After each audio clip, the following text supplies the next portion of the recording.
네, 오늘 또 이제 금요일에 깊이 있는 분석 코너입니다. HSL 파트너스 이형수 대표 나와 있습니다. 어서 오십시오. 네, 안녕하십니까? 네. 자, 애널리스트를 가르치는 아, 그런 말씀하지 마세요. 네. 자, 큰일 애널리스트. 납니다. 네, 그래요. 그만큼 실력이 좋다는 얘기죠. 내공도 있고, 뎁스가 있고. 자, 고용부터 먼저 점검을 봐야 되는데 고용을 지난 시간에 한번 언급을 하셨는데 지난주에 했었는데요. 거래 정지. 네네. 네, 액면 분할 때문에. 네, 액면 분할 때문에 그렇습니다. 지금 액면가가 500원에서 100원으로 바뀝니다. 그래서 이제 4월 13일 날 이제 다시 거래가 재개가 되고요. 4월 14일. 네네. 그러면 이제 기존에 1,373만 주가 있습니다. 네. 주식수가. 그러면 이제 이게 6,865만 주가 되는데요. 6,800만 네, 주. 1,300만 주인데 왜 거래가 안 될까? 외국인이 다 가지고 있어서 그렇습니다. 아, 지분이 묶여버렸군요. 네네. 그 저기 아일랜드 벨리기 포드라고 이제 벨리기포드. 네, 되게 그 테슬라 이대주주로 되게 유명한 그 이오테크닉스도 네, 얼마 전에 맞습니다. 주문하셨죠? 네네. 거기도 꽤 많이 가지고 있고요. 네. 이 회사가 6% 가지고 있습니다. 고양 지분은. 6%. 네. 그리고 이제 컬럼비아 웨인저 에셋 매니지먼트가 4% 가지고 있고. 지들끼리 다 들고 있고. 네네. 그러니까 외국인들이 좋아하는 주식이다 보니까 네. 1,300만 주가 있어도 이렇게 유통이 잘 안 되다 보니까 이런 장기 문제들- 투자자들이 네네. 이렇게 주식을 묶어버리면은 그렇죠. 뭐 이게 환금성이 떨어지면은 개인 투자자들은 좋은 건 알지만 들어갔다 나왔다 하기가 어렵기 때문에. 맞습니다. 네. 네. 그래서 F분을 결정했군요. 네네. 그래서 이제 좀 거래가 좀 원활해지지 않을까라고 기대하고 있습니다. 그러니까 네. 좀 뭐 12만 원 고액주 요즘 뭐 10만 원대를 고액주라고 하지 않지만 과거에는 이제 고액주 시라를 그렇죠. 개인 투자자들이 좀 싫어하셨거든요. 맞습니다. 네, 요즘은 이제 뭐 쉽게들 하시는데 조금 더 합리적인 접근성을 원활케 하고자 고용이 액면 분할로 인한 거래 정지. 네네. 다른 이유 아니고. 네네, 맞습니다. 자, 그다음에 이제 KC텍 또 우리 네네. 많이 들여다 보시고 네. 얘기해 주셨는데 신고가를 네네. 또 경신했다고요. 그러니까요. 이게 너무 단기간에 올라가지고 네. 저번에 가져왔을 때 26,000원대 정도였던 것 같은데요. 벌써 네. 32,000원 가까이 되고 있습니다. 이게 그럼 뭐 이영수 대표가 이제 언급은 해드렸지만 그렇다고 주가를 어떻게 뭐 그냥 네. 이건 아니고 그렇죠. 우리 그냥 내용들이 있고 한데 그걸 이제 챈커님이 그 기스 난 거 이렇게 그걸로 네. 그걸 너무 잘 비유를 해주셔가지고 그냥 뭐 비유 자체는 이제 자동차 이제 네네. 광낼 때 맞습니다. 네. 이렇게 보면 뭐 막 스크래치 돌아가잖아요. 났을 때, 그죠? 네, 네. 광 바르고 네네. 그걸 이제 쭉 알갱이에서 하는 거. 네, 맞습니다. 약간 그런 비유를 했지만 네네. 너무 이렇게 생각보다 빨리 잘 올라가졌고 그리고 실적이 거의 퀀텀 점프가 되는 네네 거죠. 실적 좋고 그리고 또 그 저기 모기업인 KC 네. 지주회사에서 200만 주 인수 그 공시를 했습니다 조금 전에 그래서 200만 주를 32,400원에 산다 그러니까요 네. 아직 지금 32,000원이니까 한 400원 정도의 룸은 있네요. 400원 정도. 네네. 400원. 어쨌든 신고가입니다. 네, 네. 신고가고요. 근데 신규로 접근하기에는 가격이 네. 조금 많이 조금 오르긴 부담스럽긴 해서, 합니다. 네. 그런데 뭐 올해 실적을 놓고 장기적인 접근으로 본다 그러면 분할 매수로 대응하는 게 충분히 좀 네네. 그러니까 가격 조정을 좀 받을 네네 때. 만약에 있다 그러면 네. 네. 그러면 충분히 가능할 것 그러게요. 같습니다. 네, 일단 히트 친 종목 자기 자랑했고. 네 맞습니다. 네, 좋아요. 뭐 그런 거 뭐 얘기할 건 얘기하죠. 네. 그다음에 오늘 기업은 네네 뭐죠? 오늘 할 회사는 네. 이제 원익 QNC라는 원익 QNC. 회사입니다. 네. 우리 앵커님 작년에 휴가 갔을 때 이제 김정은 앵커하고 아 했었거든요. 그래요? 네네. 김정은 앵커가 오늘 아침 막방으로 네네. 네. 아 그렇죠. 네. 법조계로 나간다고 네네. 하고 잘 먹고 잘 살라고. 네네. 그때 이제 16,000원대 이제 방송을 했었는데 나 원익 네네. QNC를 네네. 어, 그래서 이 회사도 벌써 25,000원에 많이 올랐네요. 육박하고 또. 있습니다. 네. 제법. 물론 이제 단기를 이렇게 짧게 보면 네네. 그렇죠. 근데 이거 항상 장기로 그렇죠. 좀 길게 봐야 이 되는 회사도 거기 때문에 원래 되게 주가 안 움직이는 회사였습니다. 여기도 네. 굉장히 보수적이고 무거운 네네, 회사였긴 그렇죠. 했는데 네. 그러면 원익 QNC를 네네. 좀 알아봐야 될 것 네네. 같은데 사업 구조부터 한번 들여다볼까요? 네네. 일단은 그 반도체 공정에 쓰는 파츠라고 하잖아요. 파츠. 소모품. 네. 네. 파츠가 있는데 파츠에는 여러 가지가 있습니다. 이제 그 중에서 쿼츠를 하는 회사고요. 파츠 중에 쿼츠. 네, 쿼츠라는 소재는 석영입니다. 석영인데 이게 세계 1위 업체고요. 이 회사가. 네, 석영은 유리의 네네. 원료가 석영인데. 네, 그렇죠. 석영 유리를 가지고 이제 이런 파츠를 만드는 회사고요. 그리고 이제 뭐 저기 세정 사업도 있고 그리고 세라믹 사업도 있고 이제 이런 쪽입니다. 비중으로 보면 쿼츠 쪽이 48% 정도 되고요. 네. 그리고 이제 자회사인 MOMQ가 36%. MOMQ는 이제 그 모멘티브 퍼포먼스 머티리얼즈라는 회사로부터 미국 회사인데요. 그 쿼츠 원재료 사업을 인수를 했습니다. 네. 그러면서 이제 이그 MOMQ라는 회사가 생겼고요. 그리고 이제 36% 정도의 이제 매출 비중을 담당했고 작년 기준으로 세정이 한 12%. 세라믹은 이제 그렇죠. 이게 네. 세라믹이 네네. 그거죠. 그렇죠. 사실 석영을 아까 제가 유리 원료라고 네네. 했지만 그 석영 안에는 세라믹이 들어있고 맞습니다. 세라믹이 반도체의 쿼츠로 네네. 다 쿼츠도 세라믹인데 그렇죠. 이제 쿼츠 매출 비중이 워낙 크다 보니까 그러니까 쿼츠 앤 세라믹이라고 해서 QNC거든요. 네네. 사명이 세- 쿼츠 앤 네네. 세라믹이구나. 그렇죠, 그래서 맞죠. 세라믹을 좀 따로 빼서 하는데 네. 이제 그런 이제 쿼츠 외 세라믹 쪽에서 한 4% 매출 정도가 나옵니다. 그게 이제 디스플레이 쪽에 주로 납품이 되고 있고요. 예. 그런 회사입니다. 네. 지금 뭐 도표에도 나오는데 영업이익들의 추이가 네네. 사업부별로 어떤 적의 의미가 있는 거죠?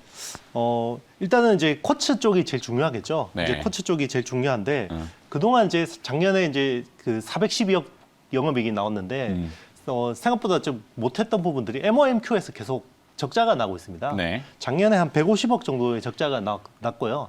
그런데 이제 이게 쿼츠 쪽 사용량이 늘다 보면 이쪽이 이제 그 이익 레버리지가 올라가는 부분이 있잖아요. 네. 그래서 올해는 BP 정도까지 올라갈 수 있을 것 같습니다. 그래서 회사는 약간 보수적으로 마이너스 10억 정도 보고 있는데요. 거의 BP 수준까지 올라올 것으로 기대되고 있고 이 MOMQ에서 이익이 나기 시작하면 이 이익이 J컵으로 크게 올라갈 수 있습니다. 네. 그래서 그런 부분을 기대하고 있고요. 그리고 이제 저기 세정 쪽도 이제 미니 LED나 이런 쪽으로서 해서 계속 좋아지고 있고, 네. 저 세라믹 쪽은 뭐 그냥 계속 스테디하게 꾸준하게 가는 그런 구조입니다. 네.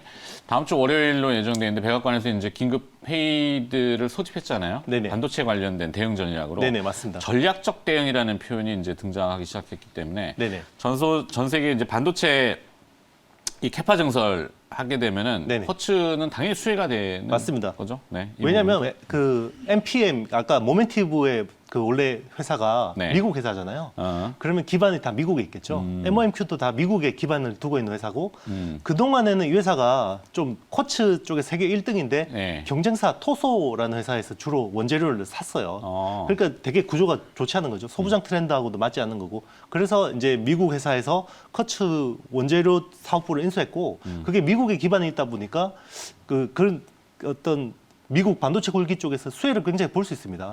그리고 이제 이 회사의 어떤 그 납품처가 주로 램 리서치 텔 이런 쪽이거든요. 네. 그럼 EUV든 메모리든 시각 공정은 무조건 램 리서치 장비를 쓰거든요. 그럼 램 리서치 장비에 파츠를 납품하기 때문에 계속 좋아질 수밖에 없는 구조다라고 볼 수 있습니다. 그리고 그 삼성전자하고 하이닉스에 납품하는 것보다 램 리서치나 텔 같은 장비 회사에 납품하는 가격이 훨씬 좋아요. 이 마진율이 이거 좀 민감할 수 있지만 한 20% 넘는 걸로 알고 있거든요. 민감한 건데. 예, 민감한 네. 건데요. 예. 회사 입장에서 보면은 네네. 저 사람이 저기서 저 얘기를 할까 그럴 수 있단 말이에요. 네네. 삼성이나 SK나 이렇게 좀 그런 까일 쪽은 10% 초반 정도인데 까일 수 있거든요. 네, 굉장히 그 장비사 쪽으로 납품 비중이 늘어나고 있는데 네. 그러니까 이게 왜 그게 좋아지냐면 예전에 그 네. 장비 업체들이 CR이라 그래서 이제 네네. 단가 인하 압력들을 그렇죠. 많이 고충을 겪었잖아요. 그렇죠. 네. 민감한 맞습니다. 것인데 네. 뭐 어떻게 할까 뭐 그렇죠. 지르고 보는 거지 뭐. 맞습니다. 그래도 일본 회사들보다 싸기 때문에 네. 품질은 비슷한 수준인데 일본 회사분도 싸기 때문에 굉장히 마진율은 뭐 CR은 충분히 디펜스할 수 있다고 보고 있습니다. 그러네요. 네. 자, 포인트는 그럼 하여튼 미국이 지금 달려들고 있는 이 전략적인 반도체 네네. 산업의 대응, 네. 그 미국 내 현지 법인을 강화한다는 어떤 공시 이런 걸 굉장히 중요시 여기고 맞습니다. 네. 그다음에 그것이 이제 현지화 전략의 가장 큰 포인트다. 그렇죠. 네. 원래 미국 현지화가 돼 있다는 거죠. 그렇죠. MOMQ라는 회사 자체가 미국 회사였기 때문에 네. 네네. 그동안 이제 삼성이나 SK 하이닉스 향이 되면은 네. 이 캡이 좀 씌워져 있는 천정이 좀 맞습니다. 막히잖아요. 네네. 자꾸 그렇죠. 장비 업체들이 올라가다 보면은 와 좋다 뭐 사상 최고의 실적이고 뭐 동반해서 어쩌고 그러는데 주가는 가다가 막히고 그렇죠. 이런단 말이에요. CR을 당한 거죠. 네. 근데 이제 미국이라고 하는 새로운 네네. 시장 영역이 좀 이번에 특수 상황으로 맞습니다. 등장했기 때문에 네. 주가도 그래서 아마 지금 천정을 돌파하려는 그런 그렇죠. 움직임인 것 같아요. 사실 TSMC 투자 쪽도 굉장히 수혜를 봅니다. TSMC 라인에 램 리서치 얼마 전에 장비가 100조 대부분 원인가? 네네 그 110조 정도 110조. 네네 투자하기로 이제 이야기를 했는데 네. 그 3년 동안이니까 연간 30몇 조씩 이제 투자가 되는 거죠. 캐펙스 네. 투자가 되는데 그쪽에 램 리서치 장비나 텔 쪽 장비가 굉장히 많이 들어가잖아요. TSMC 쪽에 그렇죠. 거기에 파츠를 납품하는데요. 그 장비사들 내에서 점유율이 굉장히 높아지고 있습니다. 원래는 10% 초반대였는데요. 네. 올해 30%대까지 올라갈 것으로 보고 있습니다. 그럼 전체 코츠 쪽 매출 비중에서는 50% 이상까지 올라가는 50% 중후반까지 가능할 수도 있습니다. 그러네요. 네. 지난번에 TSMC 수혜로 가장 원탑을 이제 한미반도체, 이오 테크닉스로 이오 테크닉스. 봤었고요. 네. 네. 한미반도체는 거의 일주일에 한 번씩 체크를 하시대요. 네네. 너무 빨리 올라가지고요. 네, 회사도. 계속 체크하시던데. 사실 뭐 우리 사석에서는 한 3조까지 본다고 이야기했잖아요. 우리가 네. 사석에서? 네. 형이랑 저랑. 그런데 너무 이렇게 빨리 그 2조대를 바라보는 것 같아서 네, 이 진짜 올해 빨라. 실적이랑 예, 그런 것들 감안하면 네. 예, 만약에 우리가 생각하는 그 정도 이익이 나온다 그러면 한 2조 대. 네, 2조 대 중후반까지 충분히 그렇죠, 가능할 것 같습니다. 네, 이 정도 그림으로. 자, 한미반도체 중간 잠깐 끼었는데 네네. 이 원익 QNC 자회사 모멘티브? 네네. 그게 여기는- MOMQ입니다. MOMQ. 네네. 자회사가 MOMQ고요. 네. 이 회사가 이제 쿼츠 쪽 원재료를 하고 있습니다. 그래서 그동안 계속 적자를 내고 있는데 네. 원재료를 이제 많이 써야 돼요. 앞으로 물량이 늘기 때문에. 그러면 이게 이익이 나기 시작하면 내년부터는 제대로 이익을 낼 수 있다라고 보고 있습니다. 네.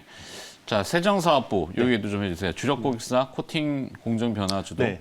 일단 세정 쪽은 이제 그 죄송해요. 미리 읽어보고 들어와야 되는데 들어와서 받은 괜찮아요. 다음에 머릿속에 다 들고 계시니까. 원고대로만 지금 가고 있어요. 네. 네, 세정이라는 건 사실 이제 반도체 장비나 파츠 쪽을 이제 깨끗하게 씻어서 네. 요 공정 효율을 높이고 수율을 높이는 게 이제 타깃입니다. 그러니까 이제 요즘에 어떤 포인트가 뭐냐면 반도체 공정이라는 게 체인버 안에서 진공 상태로 해서 굉장히 가혹한 환경에 노출이 되잖아요. 그러면 파츠들이 빨리 닳잖아요. 네. 그래서 파츠를 갈아줘야 되는데 그렇죠. 계속 네, 그렇죠. 소모성이니까. 그렇죠. 근데 파츠를 가는 것도 문제인데 파츠 가격이 문제가 아니라요. 라인을 세워야 된다는 게 문제입니다. 그러면 가동률이 떨어지거든요. 그러니까 파츠를 최대한 오래 쓸 수 있게 하는 게 굉장히 중요한 포인트입니다. 네. 그래서 뭐 TCK 같은 회사들이 SIC 링 같은 것들 많이 쓰고 그런 실리콘 거거든요. 카바이드. 네네, 그렇죠.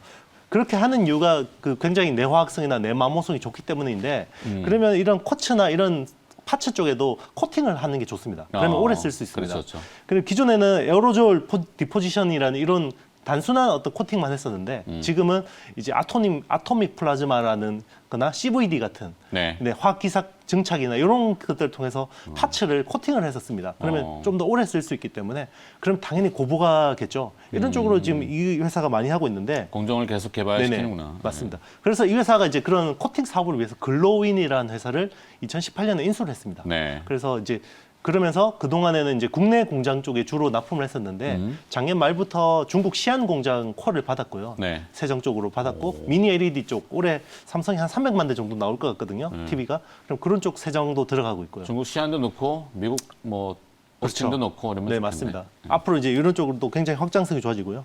쿼츠 쪽이 워낙 좋아지기 때문에 약간 좀 주목을 받지 못하는 부분이 있는데 네. 세정 쪽도 굉장히 좋아지고 있습니다. 그게 포착이 됐군요. 네. 자, 그래서 좀 정리하면은 원익 QNC의 실적 전망, 네. 뭐 사상 최대 실적 이렇게 전망이 되나요? 네네. 일단 올해는 매출 5,850억 정도 보고 있고요. 컨센이 영업이익이 한 750억, 700억에서 750억. 원래 매출이 5,800억, 네네. 시가총액 지금 6,500억인데. 그렇죠. 매출은 작년 대비해서 뭐 한 10% 정도밖에 안 늘어요. 근데 이익이 굉장히 좋아집니다. 이익은 작년에 412억에서 올해 750억까지 보는 이유가 네. MOMQ 쪽에서 작년에 150억 적자를 냈어요. 그러면 이게 거의 BEP만 해도 150억이 추가로 붙는 거죠. 작년 거기에다가 이제 또 쿼츠 쪽이나 세정 쪽이 좋아지는 부분들이 있기 때문에 충분히 이 정도 가능하고요. 더 중요한 게 내년입니다. 내년에 한 1,000억 되나? 내년에 1,000억 이상 보고 있습니다. 시장에서는. 그래요? 네. 왜냐하면 MOMQ 쪽에서 이익을 내기 때문에요. 네. MOMQ 쪽에서 이익이 나오고 이런 좀 안정적인 성장이 한다 그러면 충분히 1,000억 나올 수 있고요. 지금 시총이 6,500억이 6,400억 정도 되거든요. 그렇죠. 네, 충분히 그러면 여기서 뭐 조단위 한번 터치할 수 있을 것 같습니다. 시총. 네. 네. 6,000억대 우리가 언급하면 항상 조를 터치하더라고요. 맞습니다. 그래서 예, 항상 제가 그런 종목들 징크스 같은 것도 있잖아요. MC넥스도 우리 네네. 그때 요 4천억대에서 4천억, 6천억 왔다 갔다 하다가 1조 터치 넘어가고. 요즘에는 그런 것들이 좀 잘 먹히는 것 같아요. 그러니까. 시장에서. 네. 근데 기업이 워낙 열심히 하고 네. 네, 이익성이 붙고 또 맞습니다. 시류를 잘 만나고 모든 조건들이 다 만비되니까 그렇게 된 그렇죠. 것 같아요. 네. 네. 그게 이제 주주분들한테는 또 혜택으로 돌아갈 수 있고. 그렇죠. 저는 일단 1분기 실적이 굉장히 좋게 나올 것 같아요. 저기 원익 뭐 숫자를 제가 말씀드릴 수는 없는 거고요. 네. 이게 이제 공시적이니까. 그게 나오면 일단은 이제 시장에서 믿을 것 같아요. 이 회사가 올해 750억 정도 벌 수 그래, 있다. 지금 막 집산하고 있겠네. 네네. 지금 이제 그중 좀 잘 나올 것 같습니다. 그래. 네. 말씀드릴 수는 없고. 시간 다 됐는데. 바이오는 어떨 것 같아요? 요즘 이제 입에 붙으신 것 같은. 동국제약 좋습니다. 동국제약. 이영수 대표한테 IT 전문가한테 바이오를 여쭤보고 네. 그러면 안 되죠. 네. 자, 한미약품 한미약품. 한미 반도체만 네네. 좀 추가하고 마무리하도록 네네. 하죠. 한미 네네. 반도체의 네. 포인트 중에 EMI 차폐 네네. 얘기가 있잖아요. 네네. 전자파 차폐. 맞습니다. 용어 자체가 이제 회사에서는 뭐 차폐라는 그 한자를 그렇죠. 써서 별로 그렇죠. 껄끄럽다고 하는데 네. 그래도 이제 공식적으로도 많이 쓰이니까 그렇죠. 그냥 약간 어드밴스드한 진일보적인 전자파를 차단하는 그렇죠. 그 기술. 그 한미 반도체가 지금 굉장히 공을 많이 들이죠. 그렇죠. 이게 그 EMI 차폐란 기술이 굉장히 오래된 거고 네. 부가가치가 낮은 기술도 굉장히 많아요. 옛날에 그냥 알루미늄 실드 캔도 있고 그렇죠. 필름을 붙이는 타입도 있고 브라켓. 이런데 그런데 사실 한미 반도체가 하는 EMI 차폐 쪽은 마진율이 거의 30% 중후반 나오는 굉장히 고부가고요. 네. 이 회사가 95% 시장을 장악한 영역이거든요. 그렇죠. 그게 EMI 차폐를 잘 이해 못 하시는 분들은 네. 이제 한미반도체 그 김정영 상무가 네네. 요즘 IR 많이 다니시잖아요. 표현을 이제 EMP 폭탄? 네네 그렇죠. 그렇죠. 전자 폭탄을 막아대는 방패. 그렇죠. 반대라고 반대의 생각하면 개념으로 된다고. EMI 차폐 네네, 그렇죠. 차단. 네. 왜냐하면 이제 주파수 RF 주파수 자체가 굉장히 이제는 강력하고 5G 같은 경우는 이제 어떤 주파수가 굉장히 강력하고 주변에 굉장히 많은 노이즈를 야기를 시킵니다. 그러면 이제 네.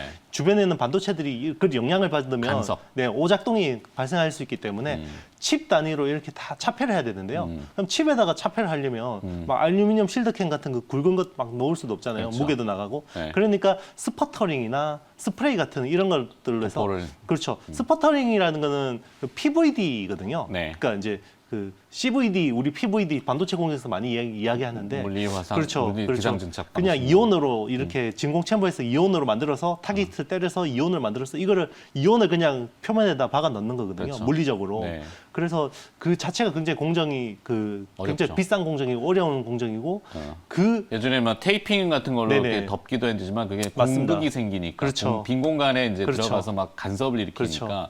촘촘하게 그거를 이제 뭐 그 현장 용어는 때려 박는다고 하지만 맞습니다. 네, 하여튼 그걸 촘촘하게 메우기 위해서 그렇죠. 일단은 이 스파타. 칩의 어떤 도전체를 올리는 거잖아요. 그 두께가 다 다르면요. 네. 저항이 다 달라집니다. 그렇죠. 표면 저항이 다 달라지기 때문에 네. 그러면 그게 또 좋은 어떤 EMI 차폐를 할 수 없는 품질을 개런티 할 수 없는 부분이거든요. 네. 엔드 유저가 애플이잖아요. 애플이 그런 것들 용납할 수가 없는 거고 그 반도체 자체가 굉장히 민감하고요. 그리고 중요한 게 팬아웃 같은 경우는 솔더볼이 바깥으로 다 빠져 있습니다. 네. 그렇죠. 이게 그 솔더볼이 바깥으로 빠져 있는데 여기에 또 팬아웃. 제대로 그렇죠.